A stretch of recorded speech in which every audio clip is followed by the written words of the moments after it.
बिस्मिल्लाहिर्रहमानिर्रहीम अस्सलाम वालेकुम। I am doctor Arshad Mahmood, senior registrar of radio technology at children hospital Lahore.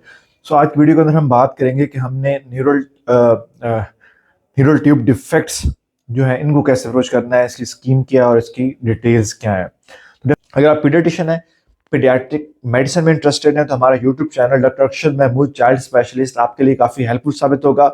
इसको देखने के लिए आप इसको प्ले लिस्ट की फॉर्म में देखें और अपने इंटरेस्ट की प्लेलिस्ट को चूज करें।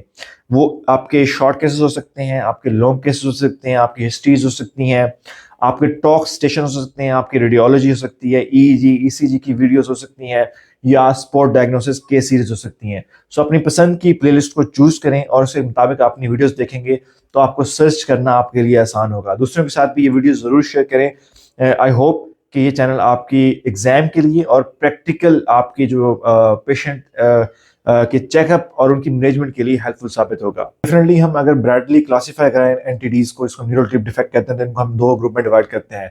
These are basically called spina bifida occulta और अपर्टा। अकल्टा क्या है कि अकल्ट जो है वो स्पाइनल कॉर्ड का डिसरेफिज्म है, और अपर्टा क्या है कि ओवर्ट है, जाहिर है, विजिबल है, जो आपकी अबनॉर्मेलिटी है।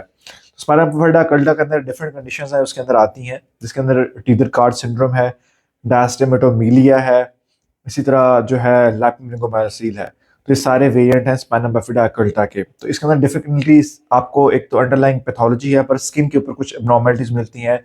That can be abnormal hairy patch, there can be some pigmentation, that can be hemangioma, there can be some sinus formation, that can be abnormal dimple. Usually हम डिम्पल abnormal तब कहते हैं जब उसकी जो है जो डेप्थ है वो मोर देन 5 मिलीमीटर हो, और उसका जो डिस्टेंस है फ्रॉम द एनुअल वर्ज वो 25 मिलीमीटर से ज़्यादा हो, तो फिर हम उसको abnormal जो है वो सैक्रल डिम्पल कहते हैं। तो ज़ाहिर बात है जब ये अकल्ट स्पाइनल डिस्ट्रॉफिज्म होगी तो आपको इनडायरेक्टली उसका एविडेंस आपको स्पाइन के ऊपर मिलेगा। तो उस वक्त में आपने फिर स्पाइन को डिटेल में देखना है कि उसके ऊपर अपना कोई हेयर तो नहीं है, कोई पिगमेंटेशन तो नहीं है, कोई हेमेंजियोमा तो नहीं है, कोई आपको वहाँ पे पिट तो नजर नहीं आ रहा। ठीक है, तो ये चीज़ें मिलेंगी तो फिर आप स्पाइना बिफिडा अकल्टा की सोचोगे, और अकल्टा के अंदर मैंने बताया कि आपको टीदर कार्ड, लापामेनिंगोमायोसील और कंडीशंस हैं जो अकल्टा के अंदर आपकी आती हैं।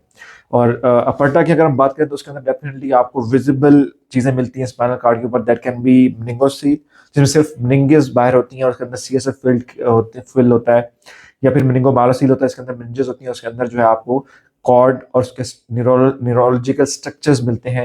या फिर मायोसिस है कि आपका जो है वो कवरिंग होती नहीं है, जस्ट आपके अंडरलाइन जो चूंकि वर्टेब्रा प्रॉपर्ली फॉर्म नहीं होते, तो आपके अंडरलाइन जो है वो जो स्पाइनल कार्ड है वो विजुलाइज होती है। न्यूरल टिप डिफेक्ट डेफिनेटली क्या होता है, डिफेक्ट ये है न्यूरोलेशन का डिफेक्ट है। इसके अंदर प्रॉपर्ली आपके जो स्पाइन है उसकी फॉर्मेशन नहीं आती, और टिपिकली इसके जो लिंक है वो विद फोलेट डेफिशिएंसी है, तो मदर की सप्लीमेंटेशन से आप इसको अवॉइड कर सकते हैं।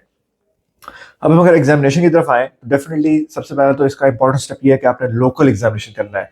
लोकल एग्जामिनेशन का मतलब है आपने स्पाइन को थ्रू आउट देना है, सर्वाइकल एरिया से लेके आपने बिल्कुल नीचे तक इसको स्पाइन को देखना है, टिल द जो आपके बटक्स एरिया है वहां भी आपने उसको भी साइड पे खोल के देख लेना है। ठीक है, तो पूरी स्पाइन को आपने थॉरो एग्जामिन करना है। ठीक है, अगर तो कोई विजिबल लंप है, स्वेलिंग है, तो आपने उसको एग्जामिन करना है। आपने देखना है कि उसकी लोकेशन क्या है, क्या वो थोरेसिक है, क्या वो लंबर है, क्या वो सैक्रल है, किस लोकेशन पे है, क्योंकि आपके जो आगे डेफिसिट्स आएंगे वो लोकेशन के मुताबिक ही होते हैं।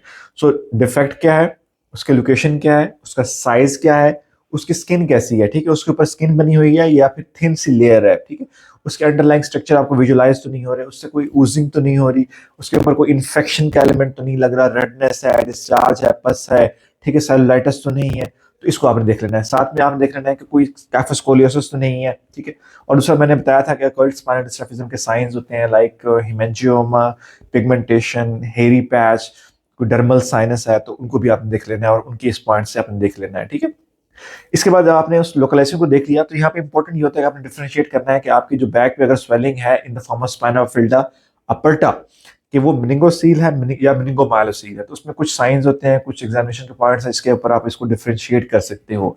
जो मेनिंगोसील होती है डेफिनेटली उसके अंदर सिर्फ मेनिंजेस बाहर होती हैं और फ्लूइड यानी सीएसएफ होता है, न्यूरल टिश्यू नहीं होता। तो जब न्यूरल टिश्यू नहीं होता तो फिर न्यूरोलॉजिकल डेफिसिट्स भी नहीं होते।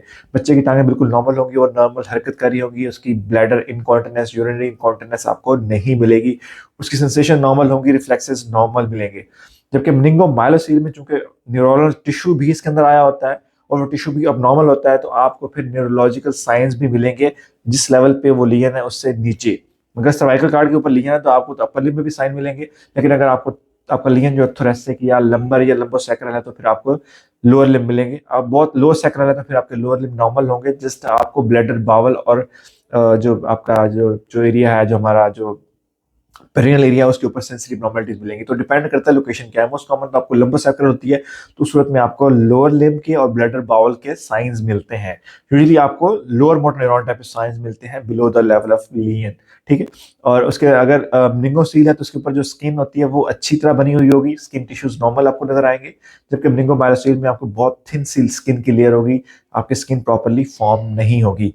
अगर आप ट्रांसफॉर्मेशन टेस्ट परफॉर्म करते हैं तो डेफिनेटली आपको मेनिंगोसील के अंदर, क्योंकि अंदर कोई न्यूरल टिश्यू नहीं है, तो ट्रांसफॉर्मेशन पॉजिटिव होगी। जबकि मेनिंगोमाइलोसिस में जो न्यूरल टिश्यू है तो ट्रांसफॉर्मेशन आपकी नेगेटिव होगी। तो इन साइंस को भी आपने देख लेना है, क्योंकि एंड में आपने बताना है कि मेरे बच्चे के अंदर जो लीन है वो क्या है।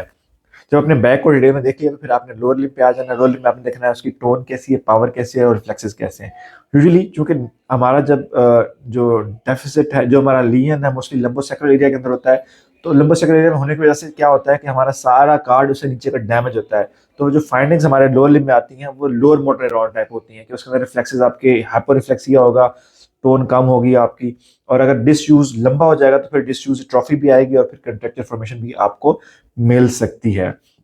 आपने फुट को देखना है, क्योंकि बेसिकली ये सारी जो पैथोलॉजी है एंटीनेटली चल रही होती है। तो जब अगर पैदाइश से ही बच्चा जो है लोअर लिम्ब उसके फ्लैसेड है तो उसकी फुट में डिफॉर्मिटीज मिल सकती हैं। जैसे क्लब फुट एक इंपॉर्टेंट डिफॉर्मिटी जो आपको मिलेगी, और हिप जॉइंट की एब्नॉर्मलिटी लाइक डीडीएच भी आपको मिल सकती है। तो इसको भी आपने देखना है, क्योंकि आपके जो ब्लैडर और बाउल का कंट्रोल है उसका जो सेंटर्स हैं वो भी आपके इसी एरियाज के स्पाइन के अंदर है, लंबोसैक्रल एरिया के अंदर है, तो सैक्रल एरिया में स्पेशली।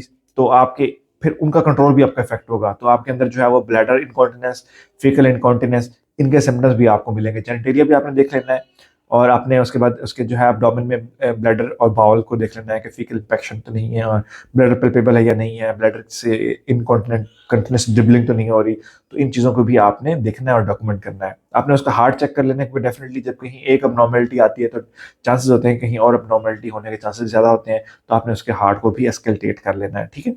उसके बाद आपने उसका डेफिनेटली उसको जो है वो ओएफसी लेना है, क्योंकि डेफिनेटली जो हमारी आर्नल कैरी टाइप 2 malformation है उसके अंदर मेनिंगोमाइलोसिस के साथ जो है वो हाइड्रोसेफलस भी होता है। तो आपने उसको हाइड्रोसेफलस के पॉइंट ऑफ व्यू से भी आपने उसको देख लेना है। जहाँ तक सेंस सिस्टम एग्जामिनेशन की बात है तो आपने लोअर लिम्ब में सेंसेशन चेक कर लेनी है कि सेंसेशन कैसी है उसकी, और अबनॉर्मल रिफ्लेक्सेस भी चेक कर लेने हैं। तो इस तरह आपका एक पूरा एग्जामिनेशन कंप्लीट होता है, और इस वे में अगर आप एग्जाम करेंगे तो डेफिनेटली आप इंशाल्लाह एग्जाम में इजीली इस केस को हैंडल कर लेंगे। Thank you.